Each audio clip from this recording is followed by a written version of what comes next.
Unbelievable. Actually, unbelievable. I think I was talking to you guys while I might have been out of the room. Anyway, horrible baseball. They've given up. I told you a couple of weeks ago to put a fork in them, and I can't stress enough how bad this team really is. Just they look pathetic. They look dead out there. I see in the comments, Stephen J says, yes, time to rip. Exactly. Nick J again says, put a fork in him. Done. Yes.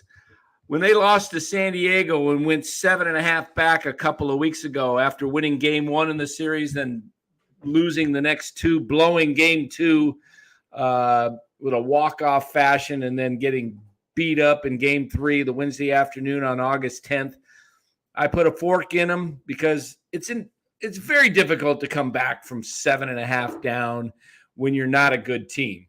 This is just a very, very weak team. And so, let's discuss this. BA says, let's discuss Kapler. Yeah, I agree. Kapler is, he doesn't have the room. He does not have the room. These guys, you could see it. They're walking around. They look like zombies. Everybody's hurt. Longoria strains a hamstring again. How many times? I mean, the guy just stretching out an easy double gets a hamstring injury again. It's time to just set him down and bring up David VR the rest of the year. Let him see what he's got. Let's just put the vets down. Put Belt's already down. Let's bring up Ramos. Let's bring up Isan Diaz, who I understand now is a little hurt. He did something with an oblique this week. Farhan came out recently and said they were going to bring up Diaz and VR, thinking that will solve the problem. But when Diaz is ready, bring him up. Let's bring up everybody we can. It's time. Let's just set some of these veterans down for the season, and let's see, instead of being stuck with a 28-player roster and see what only bringing up 2 guys. Let's find a way to sit everybody down. Yaz, put him on the IR. Put him out for the year. IL or whatever. Put Yaz down. Put Slater down. Put everybody you can down. Let's see what young guys we have. This team has no life. It's on life support, and in 3 days they'll be 10.5 out if they get swept by the Padres, which would be a sweet thing. And now if the Giants technically, I mean, they still have a shot technically, but realistically they're done. So, I mean, if they went and swept San Diego and crawled to within 4.5 of San Diego because San Diego can't seem to pull away, maybe it gives a little more false hope, but I don't see it happening. So anyway, let's take a look at the comments. Yeah, Gonzo says if they don't bring up Ramos, they never will. Ramos hit a home run last night or the night before.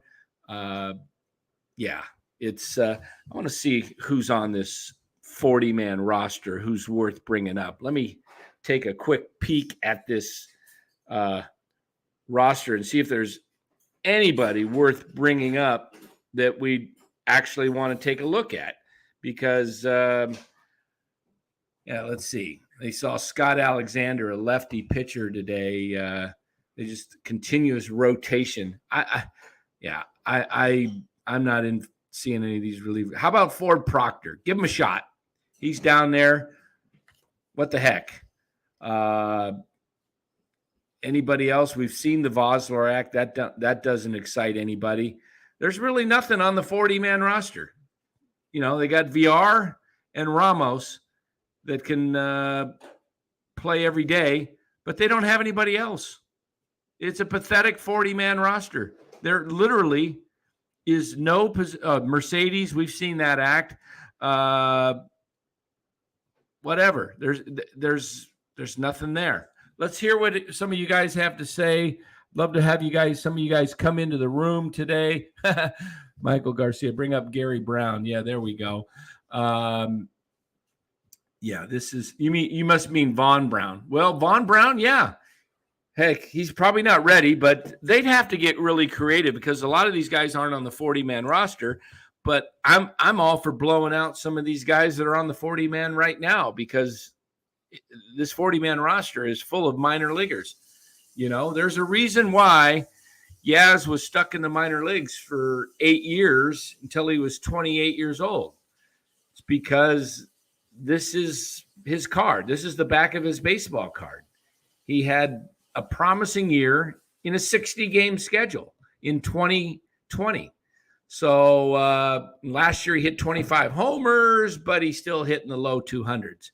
So, and he's regressed incredibly this year. He's not even hitting for power, and he's hitting terrible for average. So, I mean, what do you do? This team is really I'm sure some of the better teams in AAA could beat this Giants team on a regular basis. And that's no joke. So I'm going to invite you guys into the chat here. Let's open it up for, let me see if I can get this set up here. Hold on one sec here. Let me rise my technical guy. Copy to clipboard. All right. Let's see if I can get this thing, guys. I don't understand why it's not doing that.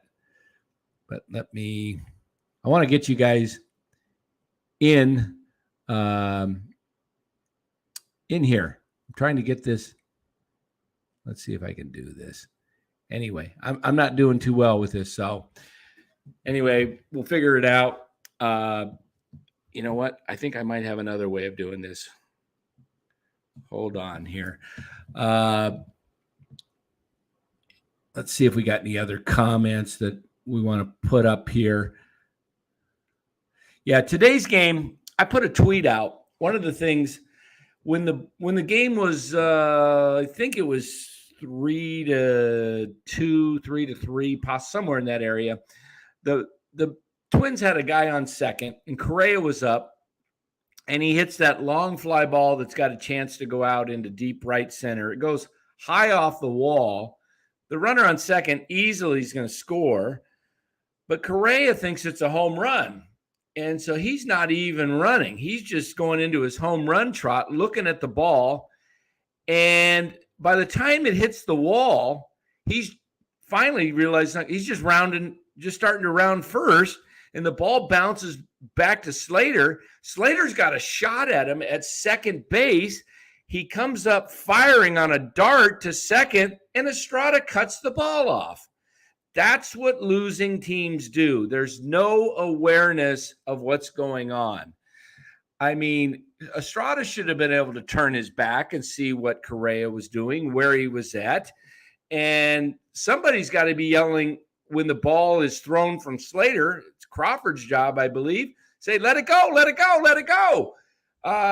You got a shot at nailing Correa at second base, which, and I've seen this over and over, these little things that the Giants don't do. It just constantly haunts them. So, yeah, this is a team that is going literally nowhere. And I'm going to try and put this in the chat here. Hold on one sec. Bear with me. I'm going to actually see if I can. I'm sorry about this. Let me see if I can get this.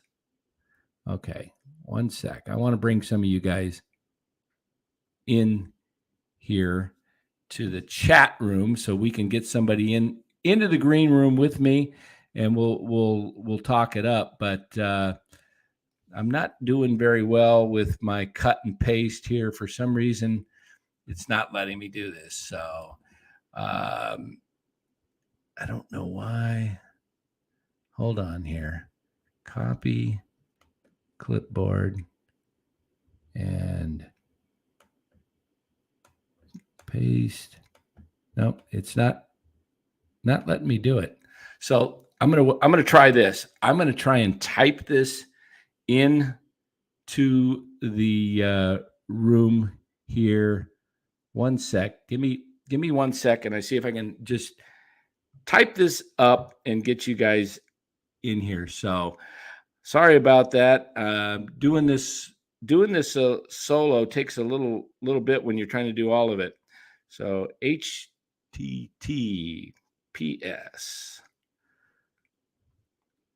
1 sec. Colon backslash. What I'm doing is putting this on my phone, and I'm going to try and put this into the chat, and hopefully the link will work that way. G9, 1 sec here. G9.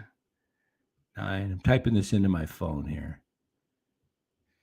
PMT.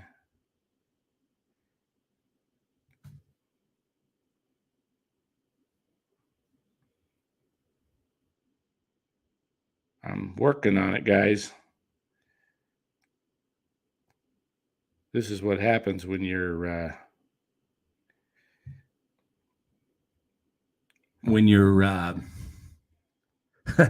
little bit handicapped technically. So anyway, what are some of your thoughts as far as going forward? Do you think the Giants should just start calling guys up? Should we see what we can do to get some of these guys that maybe in AA? The problem is they don't have any prospects at AAA level. The only ones are VR and Ramos, but I don't know why you wouldn't bring up Elliot Ramos at this point. It just doesn't make any sense at all to leave him down there. And you could say he's not ready because he hasn't done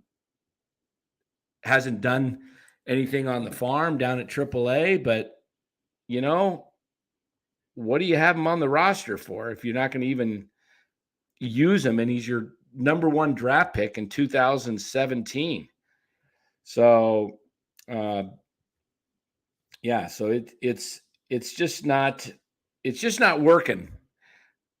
And here again, I'm going to try to do this. I want to bring some of you guys into the chat room here. So I'm trying to type this in the link, okay? And I'm doing kind of slow job here. .com. There should be a cut and paste, and it's not G9. 1 sec. PMT. This is crazy way of doing it. BGA. BGAH.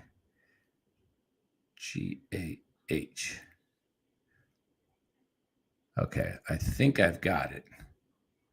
STREAM. Okay. I just put it in there. Somebody come on in. If that works, I'm not sure if that'll get you in because it might be the way of I don't know what. So anyway, what else we got here? I wish I knew what I was doing technically. I am, awful when it comes to technology. I got a button here that says invite, copy to the clipboard. I copy, and is it going in there?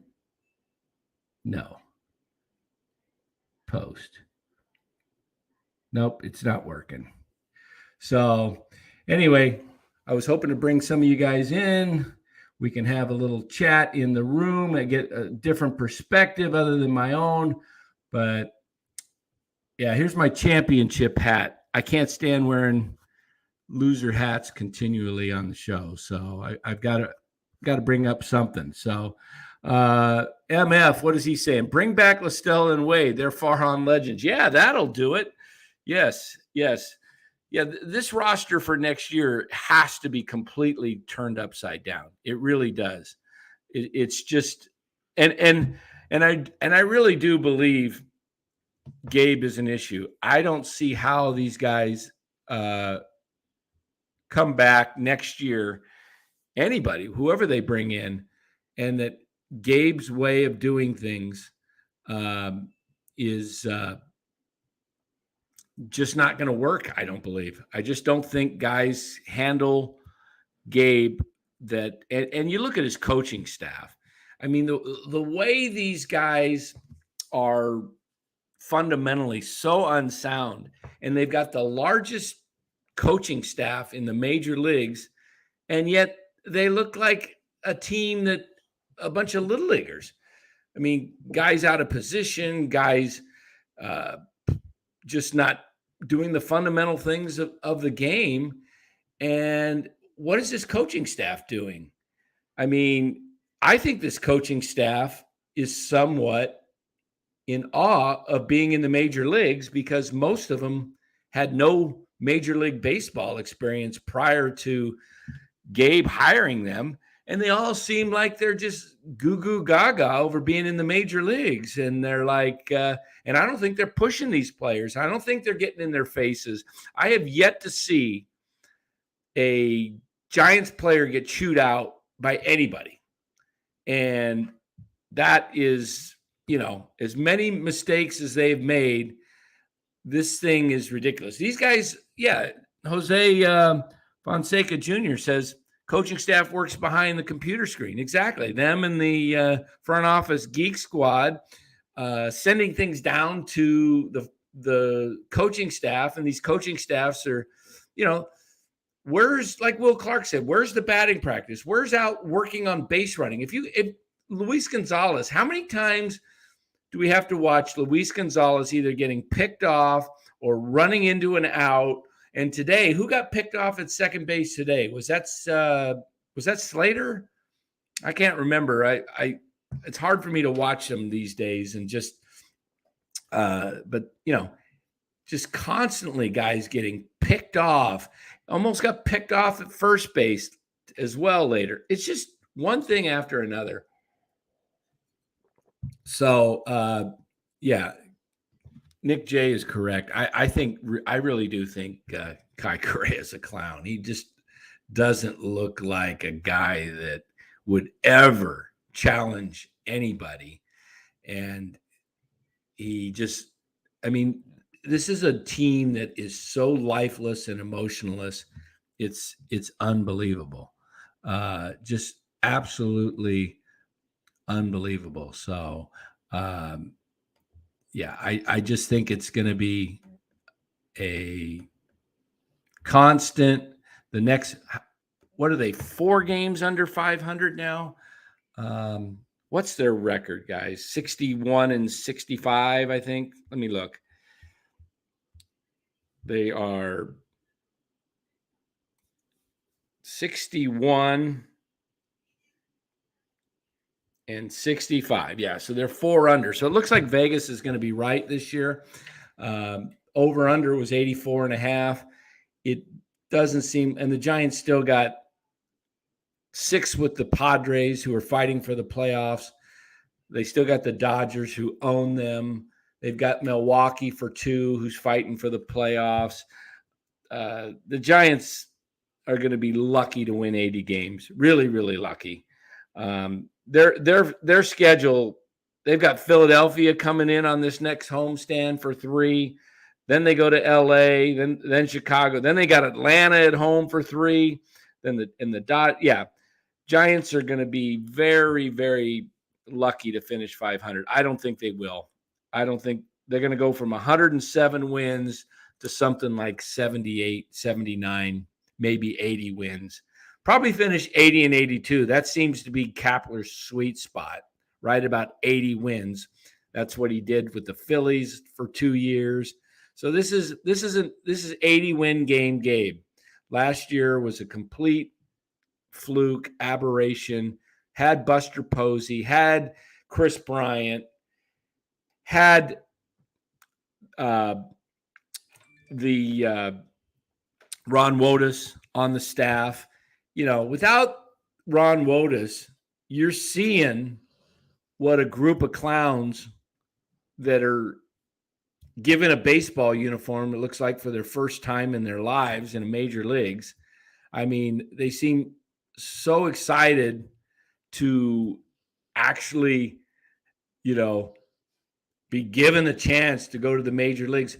How about some of these guys, these coaches that never even coached hardly in the minors? How did they jump from wherever they came from? I think the pitching coach, I believe pitched with the A's and Andrew Bailey and was an actual ball player. But where did Kai Correa come from? Where did some of these other guys that they've got, and where did Alyssa Nacken? I mean, I'm all for advancement. Whatever, women in sports, but did she do any coaching down at A ball or Double A or even Triple A? Just straight to the majors? I mean, what is this? I mean, where's guys like Tim Flannery, Ron Wotus, just Will Clark, just true baseball players, guys that got, dirty in the game and gotten, knows what it's like to go out there. I mean, Kai Correa is your bench coach. I mean, this is going to be unbelievable. I mean, this is ridiculous. So, hey, tonight we've got 5:30 in a couple hours. We've got the Krueg show will be back on for the NFL fantasy draft time. So those of you who are in the league will be in on this. And then guys who want to watch the draft, that'll be coming up at 5:30 tonight. So be ready for that. So that's going to be a lot of fun at 5:30 with Larry and Ryan and myself, and then those who are in the league. That's going to be a lot of fun. So I sure wish I could figure out how to do this darn invite. Why am I so bad at this? Let me see if I can try it one more time. This is about my 9th try.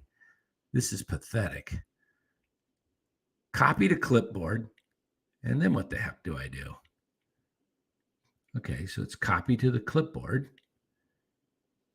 And then I want to post it in the comment, but it won't post.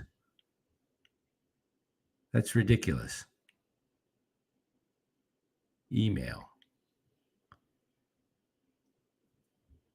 Boy, you give me control of the reins when it comes to technology. I can screw this thing up faster than you know what.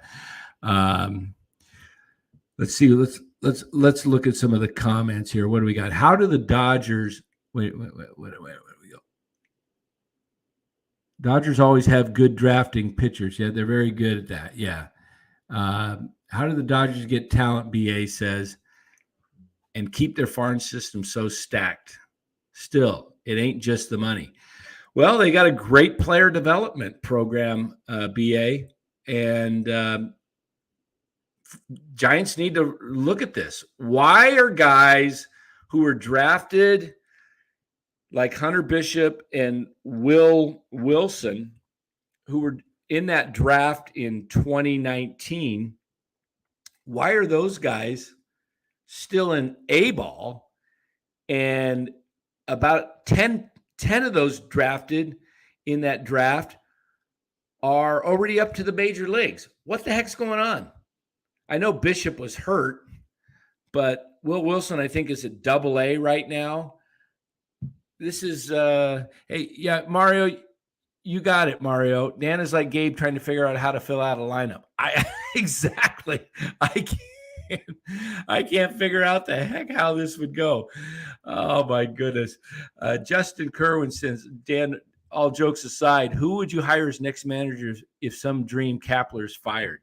Well, I have a couple of choices. One, if Farhan is still running the dang show, and Joe Madden wrote an article or was interviewed recently, and he came out this past week and said that the managers are not even calling the shots in many of these clubhouses because it's the front office that's using all the analytics. So Farhan, as far as I'm concerned, it really doesn't matter who you put in there if Farhan is running the shots. Farhan might as well just put a dang uniform on and get his butt in the office or in the dugout and start, managing the team if he's telling Gabe what to do, which I believe the front office is telling Gabe what to do pre-game. It's all calculated and all of this stuff, what to do. But that aside, if I had a manager that was able to actually call shots and had his own club, I would either go with somebody like Ron Wotus, who I think would be an excellent manager. He managed in the Giants system and won, and he knows the organization. I'm also with, hey, Rye coming in, maybe to help me out, figure out how to get this. He's probably going to been watching, laughing his ass off, watching me try and cut and paste this thing. So I like Wotus. I'm with Larry. I like Will Clark. But if you're going to go outside the organization, I mean, I'd love to stay in the organization because I think the Giants have a tremendous, rich history and tradition of winning. There it is. Thanks, Rye. I don't know how I couldn't get that thing done.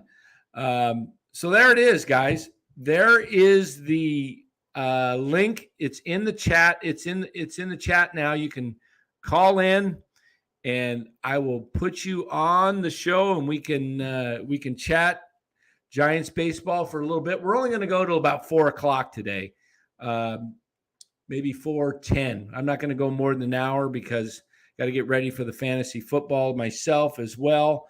But I like Joe Madden as well outside the organization. Joe Madden, to me, knows baseball. He's been to the World Series with Tampa Bay. He won one with the Cubs. I think the guy knows how to get the most out of people. And Joe Madden would be a good – I'm tired of analytics, if you ask me. I don't like this analytics as far as it dictating how every move is made and the front office telling a baseball man how he needs to manage his team because some stupid computer says this, but as far as analytics go, I mean, Bochy used analytics. They just didn't rely 100% on analytics. This team doesn't have anything but analytics, and you could see that it's backfired this year. And, teams that have – and I think that's why the Dodgers a lot of times lose in the playoffs is because they've got a great regular season team. They're loaded with talent, but Roberts overmanages and pulls guys in the fourth inning after they've been pitching great, and he pulls them because of some matchup, and it backfires. So, I think I think Ron Wotus would be one, and Will Clark would be two, just because Will's hasn't done it, but Will would be a great motivator. So there's the link, guys, right up on the screen. If you guys want to come into the show, come on in, and we'll come into the studio, and we'll get your thoughts. So, yeah, Gilbert Gamboa said Bochy had rags. Yeah. I mean, you had guys that were really tremendous in their craft and their experience in the game. This whole thing with what the Giants have, these guys, it's just really unbelievable. So what else we got here in the chat? Let me see here. Yeah, Eddie says, I don't ever want to hear 107 ever again because it's clear this damn management ownership didn't give two shits about it. Yeah, it seems that way, Eddie. Yeah, I mean, they sure seem to pick a year when they could have ridden on the coattails of a record historic season and gone out and really got the fans excited with some off-season signings, and they did absolutely nothing other than Rodon, which was a great pickup. Rodon and Peterson were the two pickups, and Peterson was great for the first couple of months of the season. Into early June, guy had like 17 homers and by mid-June, and then really has done nothing since. And then, Rodon has been great, but we all said on the show, Rodon should have been traded. You could have got a prospect, a really good top 100 player prospect, and would have been better than nothing. And Farhan said he believed in the present, and this is what you get, Farhan.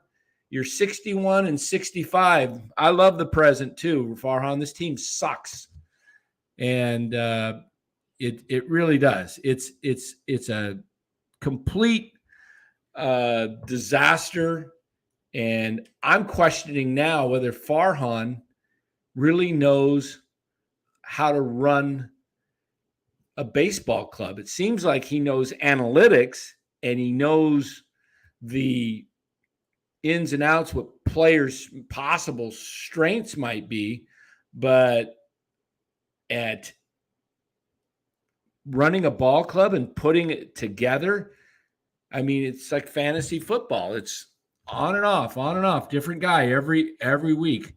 Every week there's a different player. I mean, I didn't even know Scott Alexander was in the organization. Where'd he come from? They just signed him, and there he is.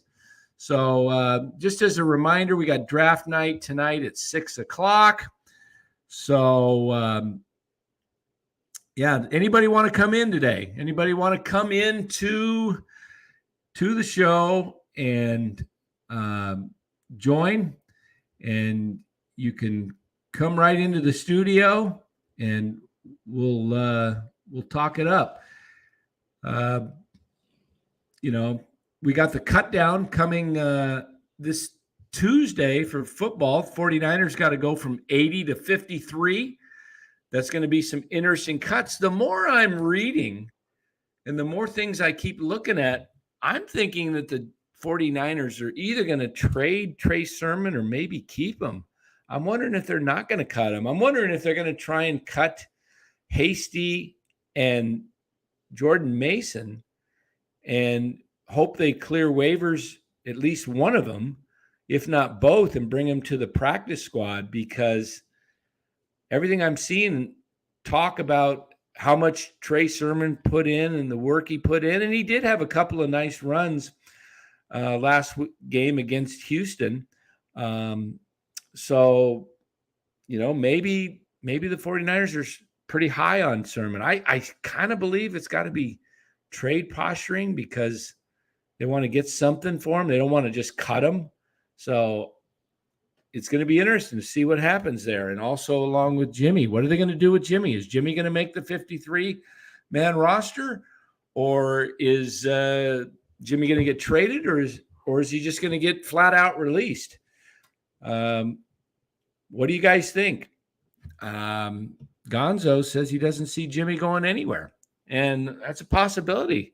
There's a lot of people who are kind of thinking maybe there's talk around the league that I've heard Brett Favre and Kurt Warner both say that they think Jimmy should be on the roster. At least Brett Favre thinks that Jimmy should be the starter, while Kurt Warner says he thinks he should be the backup, that they shouldn't release him. So I don't know. Is he going on that 53 and then they release him on September 10th so that, I don't know. Maybe, there's no games left to be played, so there's no quarterbacks that are out today. Wait, Anonymous says New York Giants quarterback got hurt today. Who was that? Wasn't their starter, was it? Was it Daniel Jones, or was it a backup? I did see that backup of the Panthers, the Sam Darnold, went down the other day. Don't know how long that's for, and if it's for a while, but that would leave them with Baker Mayfield. Anonymous says it was Tyrod Taylor. Okay. So maybe, I don't know how serious that is. If that is season long or half a season, what's the prognosis on that? Does anybody know? Anonymous or John Pongratz, if I said that right. John says, yeah, Tyrod Taylor got hurt. So Highway Cavalier says, wait a minute, hold on. Don't waste a roster spot on Jimmy. Seattle is still awful, even with Jimmy at quarterback. Well, yes, but do you want all your secrets going to one of your division rivals? So Anonymous says, please stop with Jimmy G on the roster. It's completely physically irresponsible to burn $25 million for Jimmy, and it will never happen. I don't think they will carry him unless they restructure it. That's the only way I personally would see Jimmy on the roster, if they agree to somehow they come to an agreement and he takes quite a bit less than that $25 million. That would be the only way. Yeah.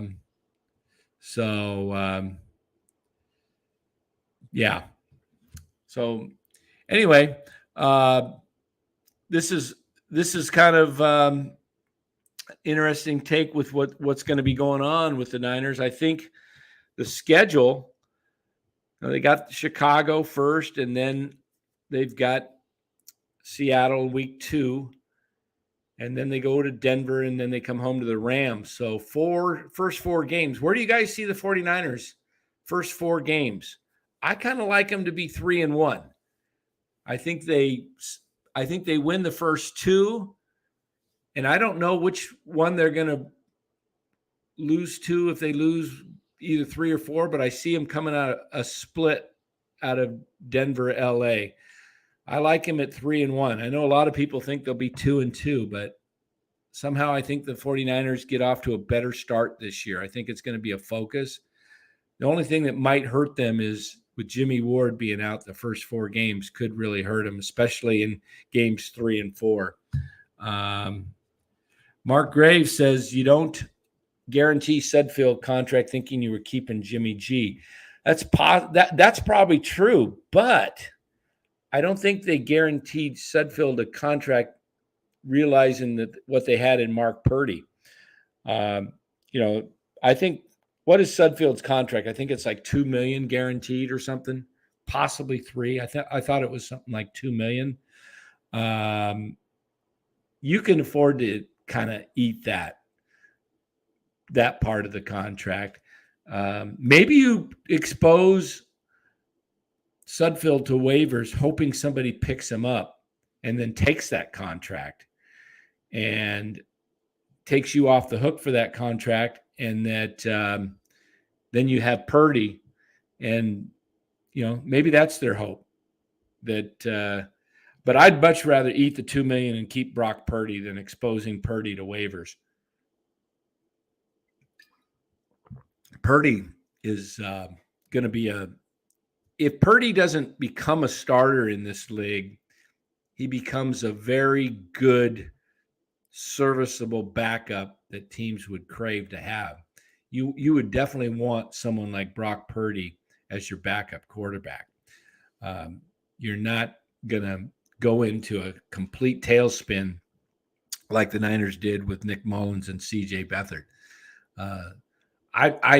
C.J. Beathard was a tough cookie, but he never looked to me like a true quarterback that could, just take over a team. And I think Brock Purdy, if you had him as your backup and Trey Lance went down, I think Brock Purdy could keep you above water for 6 games.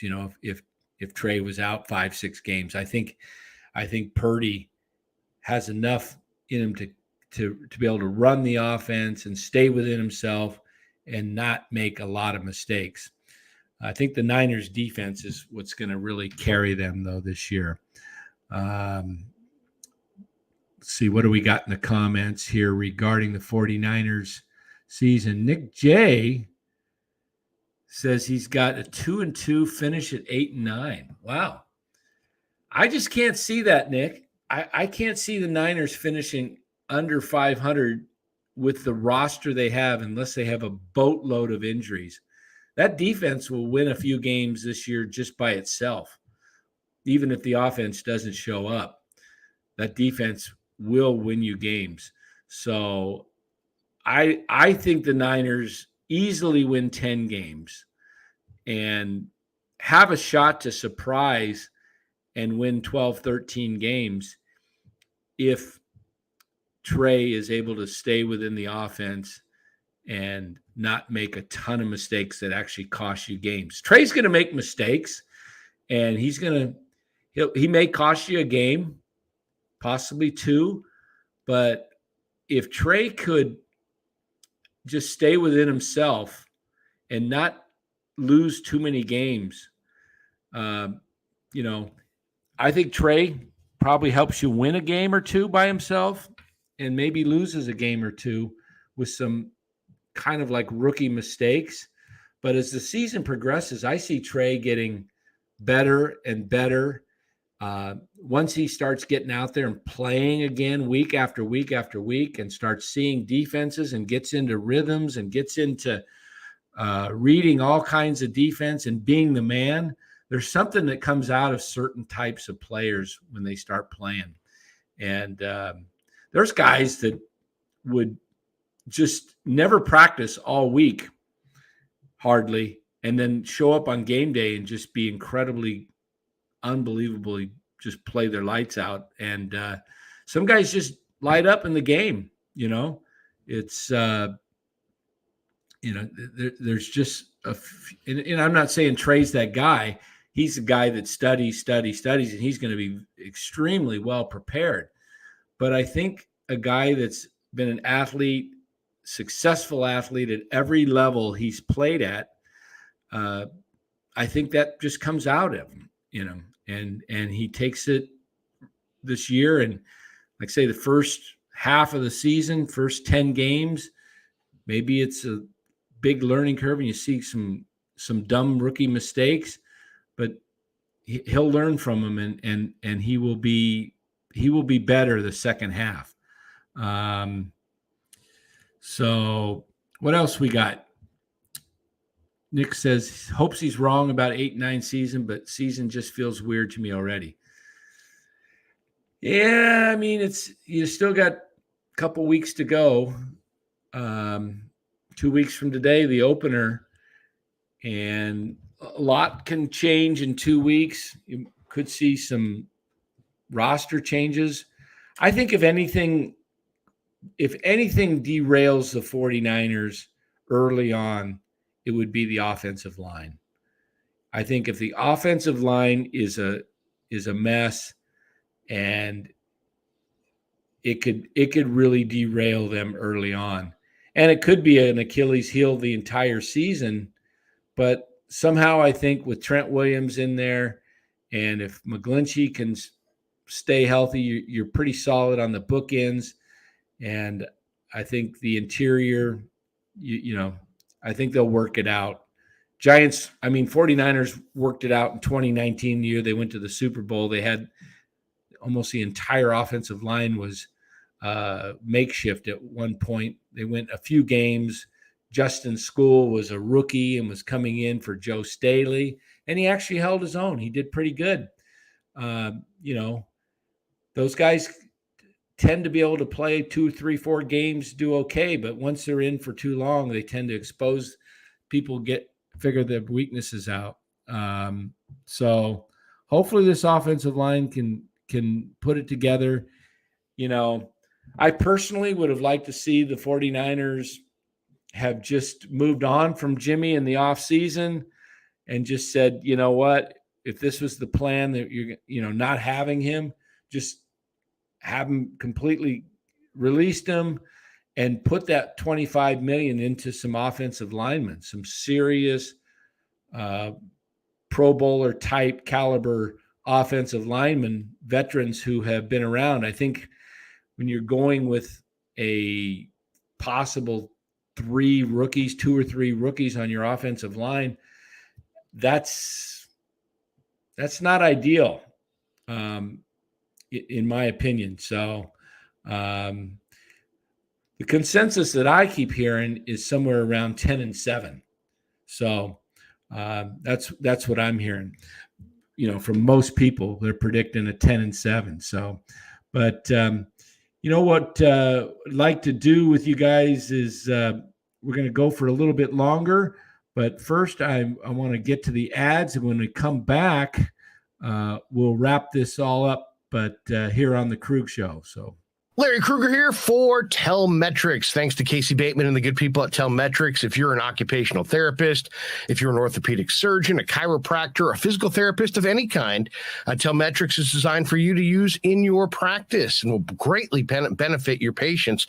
Telemetrics uses computer vision and artificial intelligence and provides a platform for outpatient rehab therapy services, both in the clinical and the telehealth environments. So using Telemetrics can improve your patient's experience and much more. So for all your sports injury needs, or if you're a physical rehabilitation specialist of any kind, make sure you use telemetrics.co, telemetrix.co. And thanks to Casey Bateman and all the good people at Telemetrics for being a proud sponsor of the Krueg. I'd like to thank our sponsor, Dan Coccimilgio. Dan is a buddy, and he is a phenomenal retirement planning specialist. And you can contact him today at securemoney.com or at his number, 925-628-9966.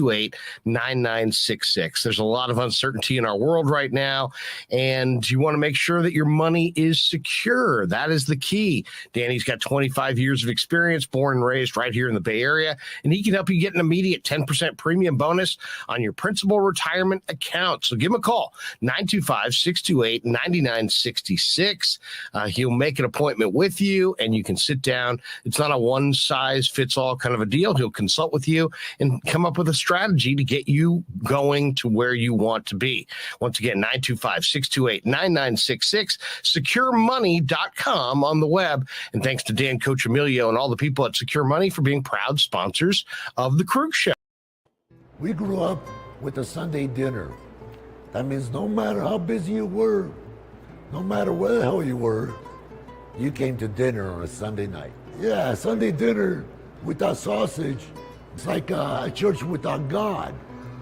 How can you go to church if you don't believe in God? And along with the sausage also became the discussions. That was discussion night.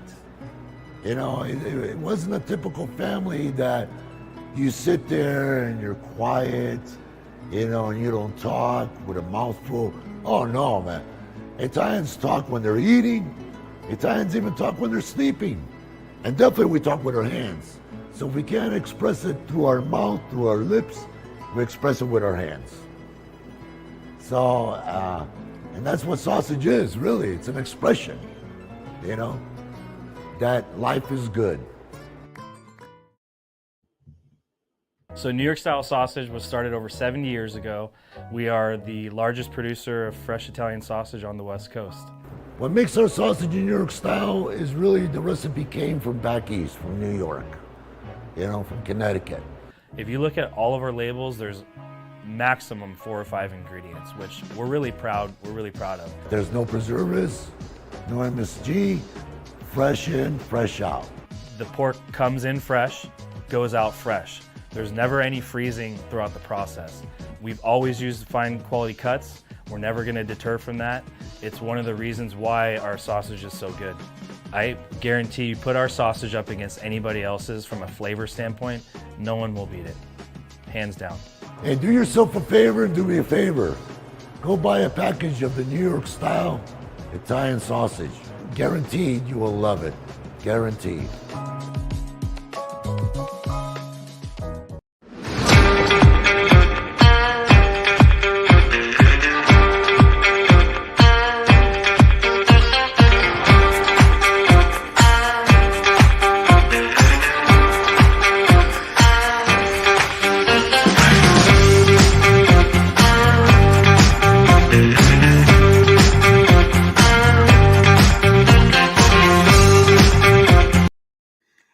All right, we're back here on the Krueg Show. And just as a reminder, we'll be back. Not sure if it's 5:30 or 6, but tune in for the draft, for the fantasy football draft. I believe it's at 6 o'clock, but someone had mentioned 5:30. So I'm trying to get clarification on that still from Larry or Ryan, whether we're coming on at 5:30 or 6.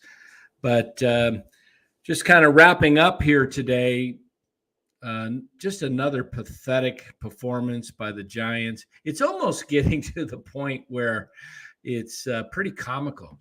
I made the comment the other day, if they're going to lose, I hope they just continue to lose, because as a lifelong Giants fan, I want them to win. And I'm not going to give up until they're mathematically eliminated, always hoping. But 7.5 back with 30, how many games left they got? They're 60, what are they? 61 and 65, I said. Okay, so 61 and 65. So they've got 162 they play, so they've got another 36 games. So the Cardinals last year, what'd they do? They won like 17 straight. I can't see this team doing it because their bullpen stinks and they have no hitting. They can't hit. So the Cardinals had stars. They had Arenado and Goldschmidt, and then they had last year they had Harrison Bader, and they had a few other guys that were real ball players. They had speed. They had all kinds of things. So I don't see the Giants actually even being able to do that. So in all essence, they're basically, almost mathematically eliminated. But the thing is if the Giants are going to lose, I want them to lose bad. So I have the same thought, Jay. I hope the Giants lose so Cap and Farhan get canned. Yeah, I want that too. I am so tired of watching this organization play like this, and 4 years into this regime, and they look like they're going backwards. There is some hope on the horizon in the next few years, at least, to see guys like Casey Schmidt, who's at AA, Von Brown, Kyle Harrison. I believe that what's going to happen is you're going to see probably Harrison make it first to the club, and then Casey Schmidt. Maybe Von Brown too. Maybe Schmidt, Brown come about the same time. There's a possibility all three of them could be here at some point in 2023. Hopefully Von Brown, kills it at AA, moves into AAA and does the same. Because that would be, at least if you're going to lose, let's lose with some prospects. Remember the Houston Astros a few years back when Matt Cain pitched his perfect game in 2012, Jose Altuve was in the lineup. And they had a couple of, I think Josh Reddick, who was maybe coming up. I don't know if Josh Reddick, I know he was with them. I'm trying to remember that perfect game who was there. But I definitely know Altuve was there. And then Correa followed after Altuve, and then Bregman, and they started building. That's what I want to see the Giants actually do. I would be okay if they started. I mean, I want to see them try and get some free agents and stay competitive. They've got the money to do it, and then let the other guys develop. And then if they're blocked by these stars, then trade away some of the stars, whatever. Or trade away those prospects that are ready and get more top prospects. But I'm looking forward to the day when we can see guys like Harrison and Casey Schmidt and hopefully Von Brown, Marco Luciano, maybe Luis Matos, and gets Will Bednar. Let's get some of these guys ready to go, get them up. Other organizations seem to get their guys through the minors and get them ready, and they're in. So I just don't see how in the world the Giants do anything else unless they hit on some of these. If they hit on none of these guys except maybe one or even two, for Farhan to actually be successful and keep his job, he's got to hit in the next 2 years, not next year, but by 24, he's got to have 4 to 5 prospects that he drafted that are ready to either make the major leagues or were part of a big trade that brought a star player. Because if by 24, I mean, I don't think if they have a crappy year and he's around next year and they have a crappy year next year, I would hope the Giants would not renew or give him an extension. His contract runs out next year, and I want to see some real baseball people get into this organization. So we'll see what happens, but that's their only hope is that, you know, as Giants fans, that you start to see some of these guys make it up to the league. I do think Marco Luciano, from everything I've read, everything I've personally seen, I've watched him here in the Arizona Fall League. I've watched him in down in Arizona. I think he's got star written all over him. If he doesn't become a star, then, you know, something's really messed up. Unless he has this problem with his back, becomes a nagging career type stuff where he's having back problems, he's got too many tools not to make it. So we'll see what happens. I mean, Jay says Farhan needs a stacked AA team by 24. By 2023, he needs a stacked AA team next year. All those guys that are at high A right now should be moving to AA and hopefully finding success, because if they don't find success at AA, this whole thing, I mean, you got like 6-7 guys that should be able to move up to AA that are projected to be major leaguers, but we'll see. But right now, Giants, you know, I don't know what they're going to do next year. I really don't. I don't know if they're going to go into this offseason and really go heavy after free agents. It will be very, very telling in the winter meetings and stuff in December. See what the Giants do, because the pressure, I wish the rest of the Bay Area media would jump on the Giants like we have here on the Krueg Show and start demanding excellence and start questioning whether Farhan is fit for this job, because I see nothing that he's done that is of significance except maybe draft Harrison. So, and hopefully the guy they drafted this year, they like Willie Crawford. I see, or now, is it Willie Crawford? What's the guy's name? I got to look it up here. Hold on. Reggie Crawford. Yeah, Reggie Crawford. Hopefully Reggie Crawford, he is listed right now as their 8th prospect. So they've got Reggie Crawford. If you listen to this, and we'll kind of close out with this. They restructured their, remember earlier in the year, Elliot Ramos was like the 4th or 5th top prospect. He's all the way down to 18 now. So that's not good news.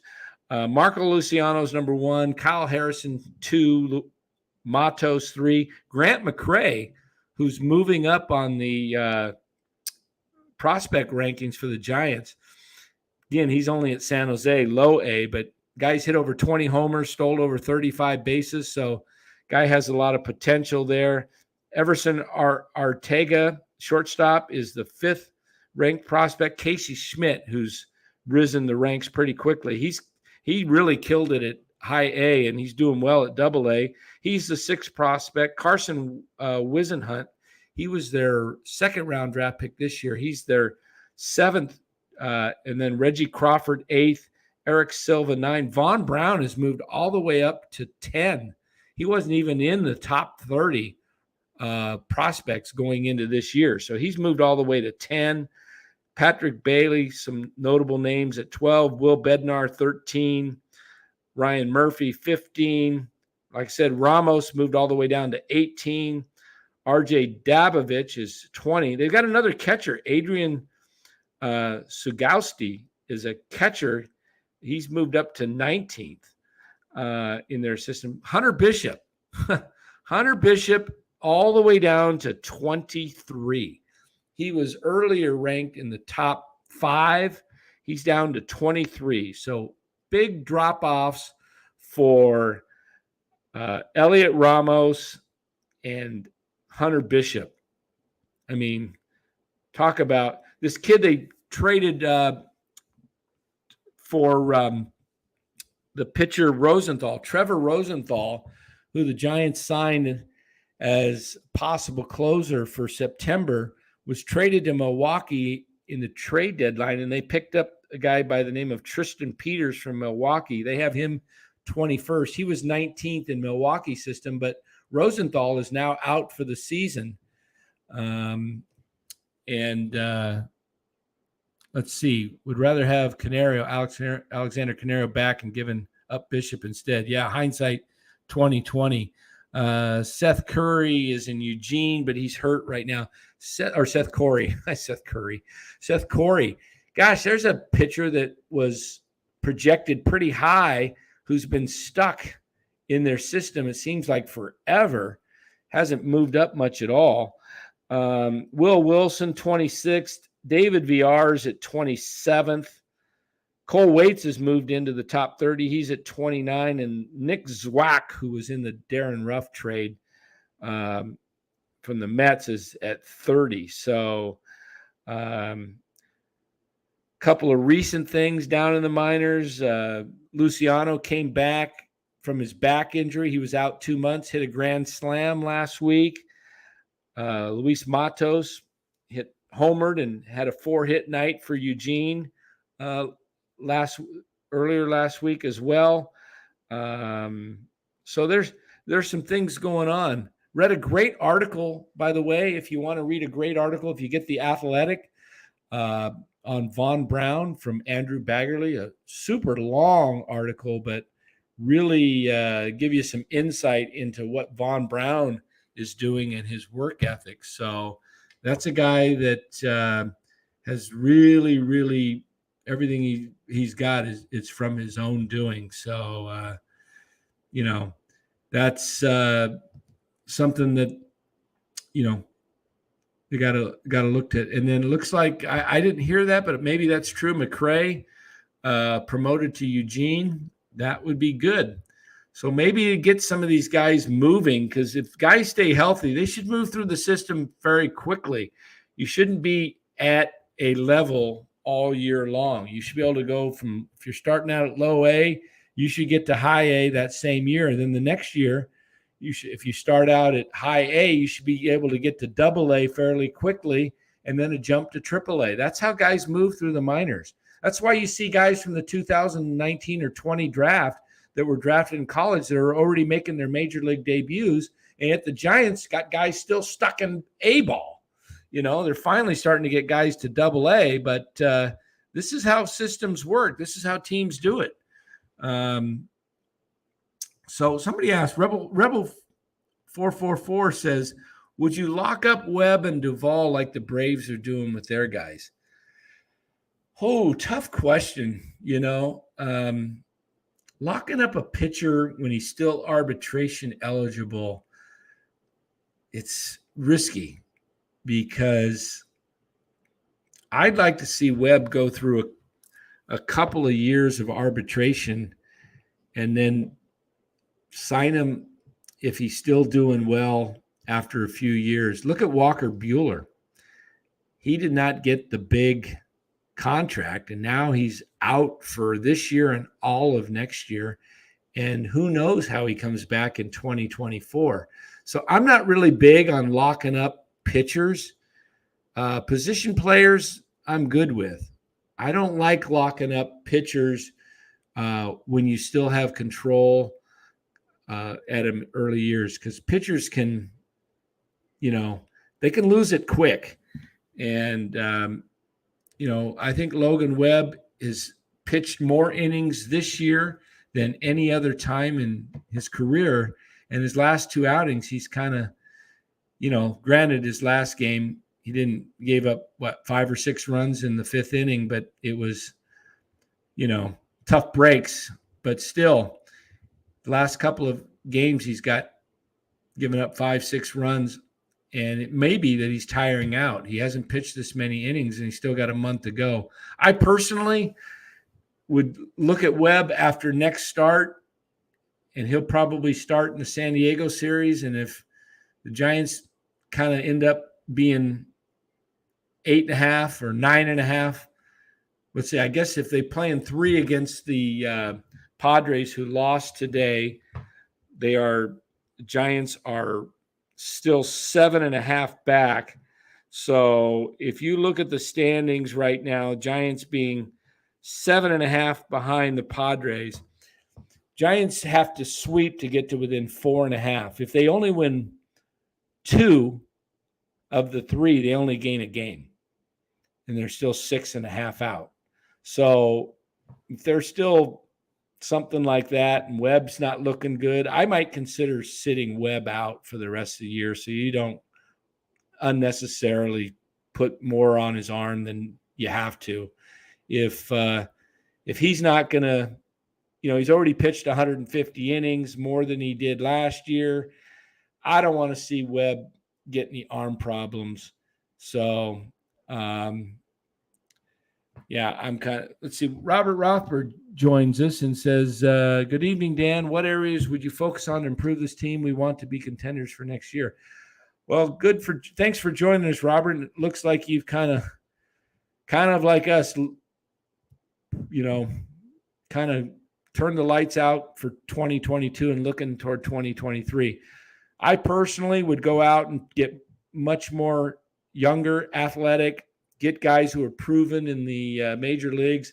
I would go after shortstops heavy. I'd go after Trey Turner.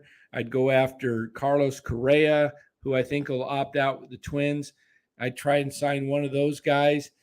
I'd get Adam Frazier, who's a free agent. He's only 31, but he's coming, just a year ago, he was leading the league in hitting. I would go after Andrew Benattini and put him out in left field. I'd get Brandon Nemo, put him in center field, and I'd make 2 of those guys my everyday outfielders, and I would consider seeing what you got in Ramos. I'm done with the Yaz experiment. And Slater and Wade. I don't even think I extend those guys a contract.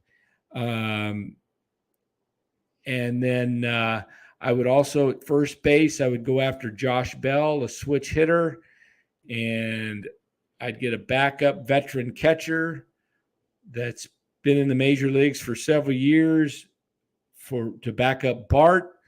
And I'd maybe even go after someone like Justin Verlander on a 1-year contract, and I mean, of course, I'd try and go after Aaron Judge. I don't think you're going to be able to get him, but go in and give him the highest offer and more than anyone else. See if he takes it. I would even see a way, if there's a way, to trade for Shohei Ohtani. Angels, Artie Moreno is going to be putting the club up for sale. So who knows, or is exploring that at least. Whether he sells it or not, I think the Angels are going to have to do something with Ohtani if they want to get anything in return, because strong possibility Ohtani walks after the 23 season. So that's kind of what I would do. I would try and get this club much more athletic, get guys, and with Brian Lucina, I would also fire the entire coaching staff. You probably don't want to hear that, Robert, but I don't like this coaching staff at all. I don't like having a bunch of newbies to Major League Baseball on the coaching staff. I want experienced coaches that have coached at the Major League level for years. And I feel myself, that's one thing. Gabe didn't put anybody with more experience than he did other than carrying Ron Wotus. That was it. So he had Wotus, and there was an exit plan for Wotus, I believe, that Wotus was a bridge to help get this young staff.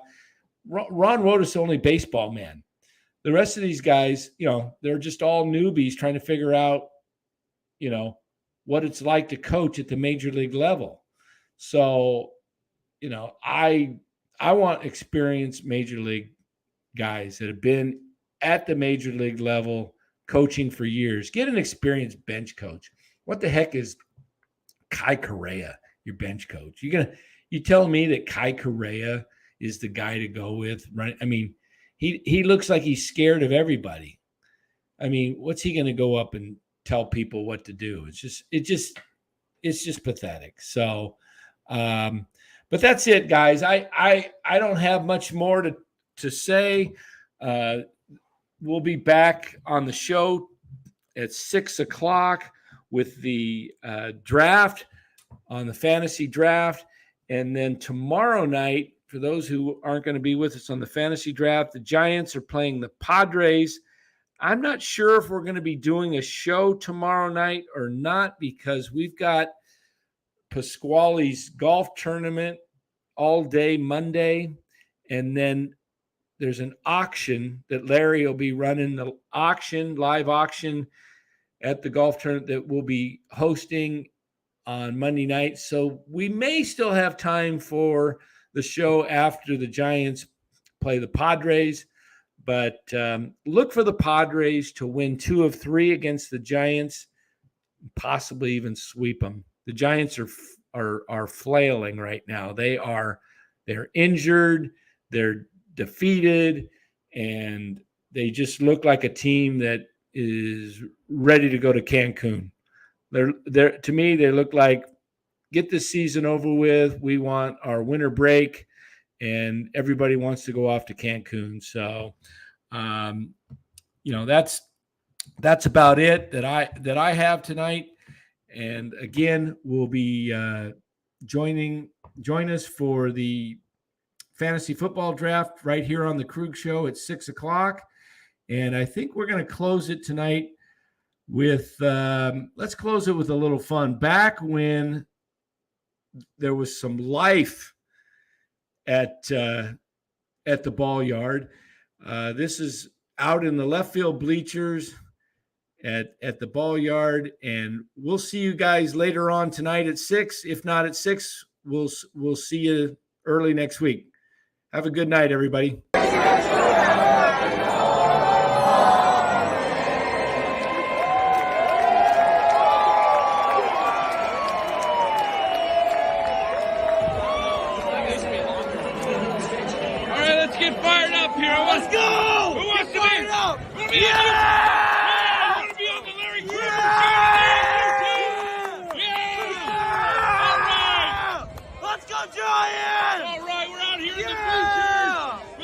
Krueger Show. Larry Krueger. Yeah, we're going to be on YouTube right now tonight. All right. Okay. When I say Larry, you say Krueger. Larry. Krueger. Larry. Krueger. Larry. Krueger. All right. Let's hear it one more time. Come on. Come on. All right. Larry. Krueger. Larry. Krueger.